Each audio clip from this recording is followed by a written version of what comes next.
என் பேர் வனிதா விஜயகுமார். இன்னைக்கு வரைக்குமே நான் என் பேரை மாற்றினதே கிடையாது. அது ஏன்னு எனக்கும் தெரியாது. ஸோ எனக்கு வாழ்க்கையில் நான் கல்யாணம் பண்ணேன். எனக்கு விஜய் ஸ்ரீஹரின்னு ஒரு பையன். ஒரு ஐ திங்க் 3 years அந்த மாதிரி இருக்கும் அவனுக்கு. ஸோ நிறைய பிரச்சனைகள் வாழ்க்கையில். அப்போது ஒரு சூழ்நிலை, அந்த சூழ்நிலை பார்த்தீங்கன்னா எனக்கு இங்கே இருக்க முடியல. நான் எங்கே போனாலும் எனக்கு பிரச்சனையாக இருக்குது. மற்றவங்கள பற்றி எனக்கு தப்பாக பேசி அவங்கள இப்படி பண்ணாங்க அப்படி பண்ணாங்கன்னு சொல்கிற பழக்கம், especially the father of my child or children, கண்டிப்பாக நான் சொல்ல மாட்டேன், சொல்ல விரும்பலை. ஸோ எனக்கு ஒரு சூழ்நிலை, அந்த சூழ்நிலையிலேருந்து நான் வெளியில் வரணும். இங்கே சென்னையில் இருக்கும்போது எனக்கு அந்த சூழ்நிலையில் இருக்க முடியல. நான் ப்ரெக்னென்ட் ஆகிட்டேன், ஜோவிகா என் வயிற்றில் இருக்கா. பட் எனக்கு இங்கே இருக்க முடியாத ஒரு சிச்சுவேஷன் இருக்குது. ஸோ அப்பா அம்மா கிட்ட நான் வீட்டில் உட்காந்து பேசும்போது என் வீட்லேயும் என்னால் நிம்மதியாக இருக்க முடியல. ஏன்னா என்னதான் இருந்தாலும் அது ஒரு மேரேஜ்னும் போது ஒரு உரிமைகள் சிலது இருக்கும்.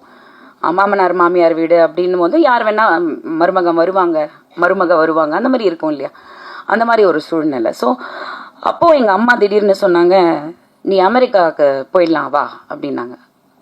எனக்கு ஒன்றுமே புரியல. நான் குழந்தையில் அமெரிக்காலெல்லாம் இருந்திருக்கேன், பிகாஸ் அம்மா அங்கே இருந்தாங்க, ரெஸ்டாரண்ட்லாம் வச்சுருந்தாங்க, நாங்கள் நிறைய வருஷம் அங்கே இருந்தோம், நான் படிச்சிருக்கேன் அமெரிக்காவில். திடீர்னு அமெரிக்காவுக்கு போகலாம் வானா, அங்கே யார் இருக்காங்கன்னு கேட்டேன். அமெரிக்கா இருக்குது, நம்ம போகலாம் அப்படின்னாங்க.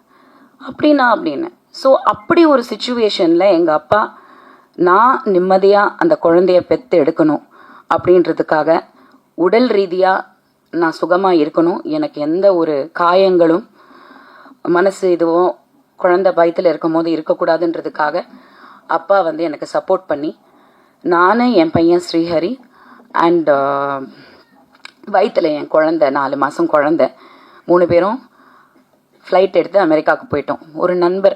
ஒரு நண்பரோட ஒய்ஃபு, அவங்க அங்கே சிங்கிளாக இருந்தாங்க. அவங்களுக்கு ஒரு குழந்தை, அந்த குழந்தை அந்த ஹாலிடேஸ் டைமுக்கு இந்தியா வந்திருந்தாங்க. ஸோ அவங்க சிங்கிளாக இருந்தாங்க. ஒரு lady, Ratna Velagapudi, I remember her today, thank you ரத்னாக்கா. ஸோ அந்த ஒரு சூழ்நிலையில் நான் போய் தனியாக அந்த கண்ட்ரியில் இருந்தேன். அங்கே ஒரு சில சப்போர்ட் கிடச்சிது. எதுக்கு வந்தேன், எதுக்கு இங்கே இருக்கேன்னே தெரியாது, தனியாக இருந்தேன். ஷகிலாக்கா ஒரு டயலாக் வச்சுருப்பேன் நான் படத்தில், நீங்கள் ட்ரெய்லரில் பார்த்துருப்பீங்க. ஒரு பொண்ணு வயிற்றில் குழந்தை ப்ரெக்னெண்ட்டாக இருக்கும்போது அம்மா கூட இருக்கிறத விட புருஷன் கூட இருக்கணும் அப்படின்ற ஒரு டயலாக். அது நான் வாழ்க்கையில் அனுபவித்த அந்த விஷயம். அது